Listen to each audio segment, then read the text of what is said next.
আসসালামু আলাইকুম, স্বাগতম আজকের ভিডিওতে। আজকে আমরা তৈরি করব ইলিশ মাছের পাতুরি।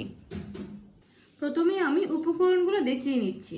এখানে আছে ইলিশ মাছ 700 গ্রামের মতো, গুঁড়া মশলা, মরিচের গুঁড়া, হলুদের গুঁড়া, লাউ পাতা। এই লাউ পাতা আমি 10 সেকেন্ড গরম পানিতে ভিজিয়ে রেখেছি, তারপর পানি ঝরিয়ে এখানে রাখলাম। এটা কলা পাতা দিয়েও করা যায়। লবণ, সরিষার তেল, চিনি, ফাটানো টক দই, পানি ঝরিয়ে নিয়েছি 2 টেবিল চামচ পরিমাণ। আছে সর্ষে পোস্ত বাটা হাফ কাপ পরিমাণ, কাঁচামরিচ আছে, সুতা, এটা হচ্ছে পাতুরিটা বাঁধার জন্য। এখন আমি মাছগুলো ম্যারিনেট করে নিব। দিয়ে দিচ্ছি মরিচের গুঁড়া 1/4 চা চামচ, হলুদের গুঁড়া 1/4 চা চামচ, লবণ দিয়ে দিচ্ছি 1/4 চা চামচ। এখন একটু সরিষা তেল দিয়ে এটা আমি মাখিয়ে নিচ্ছি। ম্যারিনেট করা হয়ে গেছে, এখন এটা আমি রেখে দেব 10 মিনিটের জন্য। এখন পাতুরি তৈরি করার মিশ্রণটা রেডি করে নিচ্ছি। দিয়ে দিচ্ছি সরষে পোস্ত বাটা হাফ কাপ পরিমাণ,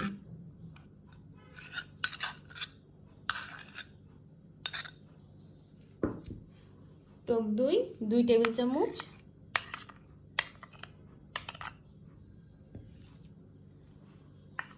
1 চা চামচ মরিচের গুঁড়ো,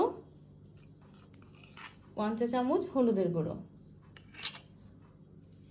আর 2 চা চামচ সরিষার তেল, হাফ চা চামচ লবণ, 1/4 চা চামচ চিনি। এখন আমি মিশ্রণটা ভালো করে মিশিয়ে নিচ্ছি। এখন এক একে পাতুরিগুলো তৈরি করে নিব। একটা পাত্রে লাউ পাতা বিছিয়ে দিয়েছি। এখন সরিষার মিশ্রণটা দিয়ে দিচ্ছি, এইভাবে দিয়ে দিচ্ছি। এখন একটা ইলিশ মাছ দিব। ইলিশ মাছের উপরে আর একটু সরিষা ভালো করে মাখিয়ে দিব।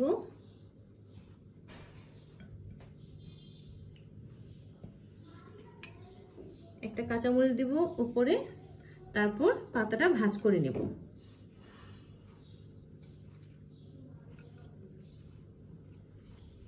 এই যে, তারপর এটা বেঁধে নেব। এখন আমি পাতুরিটা বেঁধে নেব।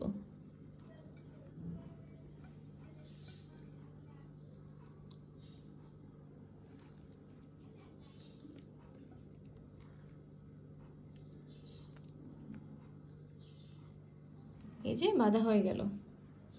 এখন আমি রেখে দিচ্ছি। সবগুলো পাতুরি বাঁধা হয়ে গেছে, এখন এগুলো রান্না করব।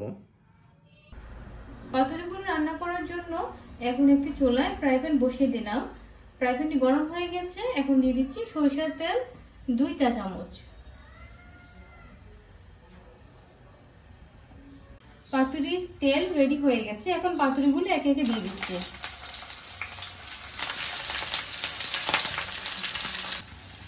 পাতুরিগুলো লো ফ্লেমে রান্না করব 15 থেকে 20 মিনিট, ঢাকনা দিয়ে।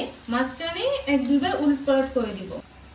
10 মিনিট হয়ে গেছে, এখন আমি পাতুরিগুলো উল্টিয়ে দেব একটা একটা করে।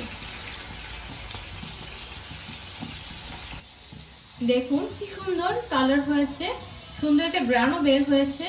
এ পর্যায়ে আমি একটা ঢেকে রেখে দিব আরো 10 মিনিটের জন্য। রেডি হয়ে গেল আমাদের ইলিশ পাতুরি। দেখুন কি সুন্দর হয়েছে দেখতে, আর সুন্দর একটা সুঘ্রাণও বের হয়েছে। আমি আপনাদের একটা খুলে দেখাচ্ছি।